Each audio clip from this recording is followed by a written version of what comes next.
The match opens calm, just a cycle card to test the waters. At 12:20, the stranger drops a high like a lone ice spirit at the bridge, light and playful, hoping to connect for some chip. Feral Rat doesn't waste energy, just mirrors back with a yo at 12:26, which lands like a skeleton cycle, quick, efficient, nothing wasted. Then out of nowhere, the stranger drops the most reckless push imaginable. I want to come to you, so send me feet pics, daddy, at 12:27. That's a balloon at the bridge with rage already hovering, pure desperation, zero setup, no miner, no tank, just straight up all in on the weirdest win condition possible. It's not subtle, it's not strategic, it's just trying to force damage through shock value. But Feral Rat is ready. At 12:31, he calmly replies, "I got you, kitten," and immediately follows it up with the legendary counterplay, a picture of Peter Griffin's giant cartoon feet. That's the ultimate hunter drop in the pocket, blowing the balloon out of the sky before it even touches the tower. Not only does it stop the push, it flips the momentum with pure comedy damage. The stranger asked for a risky spell, but instead got smacked by the meme deck. The stranger scrambles to recover. At 12:32, they throw down a shaky "know your feet," like a miner trying to sneak chip damage in the back corner after their whole push collapsed. It's weak, desperate, and completely unsupported. They're trying to redirect the focus, but they're already 2 steps behind in the cycle. Feral Rat seals the game with perfect BM control. "That is my feet. What do you mean, don't tell Lois?" That's like dropping a Sparky behind King Tower when you're already up 2 crowns. Not even necessary, but devastatingly disrespectful. He doubles down on the Peter Griffin play, refusing to break character, turning the whole exchange into a tower-destroying meme combo. The stranger has no elixir left, no counter in hand, and no comeback possible. The stranger opens with a plain "hi." It's the most basic opener possible, like cycling skeletons in the back just to get the game started. No pressure, no creativity, just the smallest move to see if the other side responds.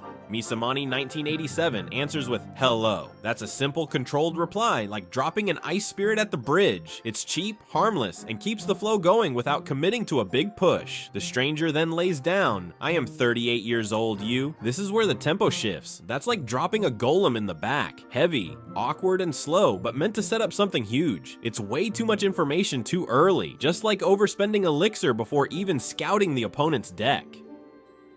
Misa fires back with, "Wow, I'm above 18. That's like tossing out a Valkyrie to defend." It's direct, it spins through the awkward push, and it makes sure to clarify boundaries in one clean swing. The response is blunt, efficient, and makes sure the opponent knows they won't get an easy tower hit. The stranger fully overcommits, typing "I'm so horny tonight, hell." That's the definition of a hog rider slammed at the bridge with zero support straight into a fully loaded defense.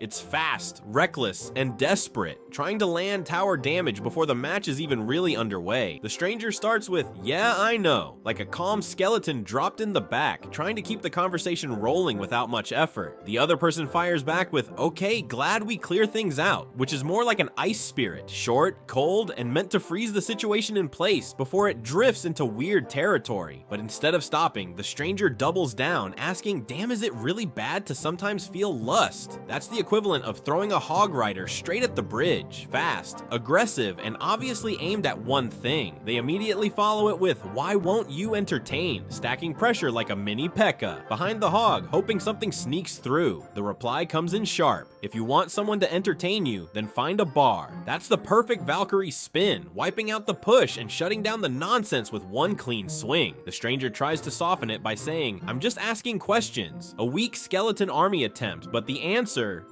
is already obvious, is like a fireball, clearing out every excuse in one shot. Instead of regrouping, the stranger tosses out a nerd emoji like placing a heal spirit hoping humor will patch the failing push. But the counter comes in harder. "Why would I entertain dudes who only see me as a sexual object that their first instinct is to either fuck me or send their dick?" That's a full-blown mega knight drop, slamming down with authority and flipping control of the match instantly. The stranger, desperate, tries to jab back with, "Probably because you got no worth other than that, especially you. But this is nothing more than a low-effort goblin barrel that gets zapped on arrival." The finisher lands right after. "No wonder you're single LMAO." That's the rocket straight to the tower, ending the match in flames. At this point, the game is decided in rhythm alone. The stranger has shown their deck. They're overcommitting on heavy pushes with no real support, relying on shock value and brute force to land tower hits. This convo plays out like a chaotic ladder game. The manager opens with a full tilt golem rage push, dropping "You make me so angry, you're ruining my life" straight at the bridge at 8:10 p.m. No support cards, no setup, just pure elixir dump into Hamza's lane. Hamza, caught off guard, tosses out a low-cost ice spirit with "Man, what I do," stalling the emotional golem while scrambling for an answer. He's defending on instinct, trying to figure out if this is real or just a misclick. Then, the twist, the manager instantly panics and slams down an emergency tornado on his own push. Holy shit, I meant to send that to my wife. I'm really sorry, it's like watching someone mirror a Sparky into their own king tower and spam "oops" as the casters scream. Hamza didn't even place a win condition, he just watched the manager self-destruct and handed him full elixir advantage. The manager tried to tower trade in the wrong lane and activated Hamza's king tower for free.